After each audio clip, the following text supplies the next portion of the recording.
Okay, 1967 E-Type cold start video. There's the engine number. And we'll just take a quick temperature reading on the manifolds here. So manifolds are about 83 degrees. Cylinder head about 85 degrees. Bodywork about 90 degrees. So it's been about 2 days since I've started it.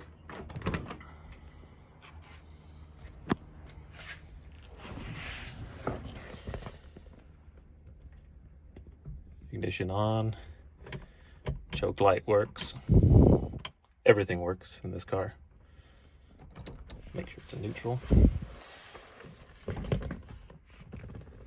Hit the starter.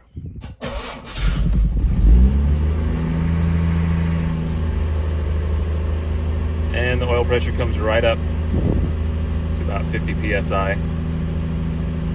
And as you'll see throughout the video, it maintains fantastic oil pressure at all times.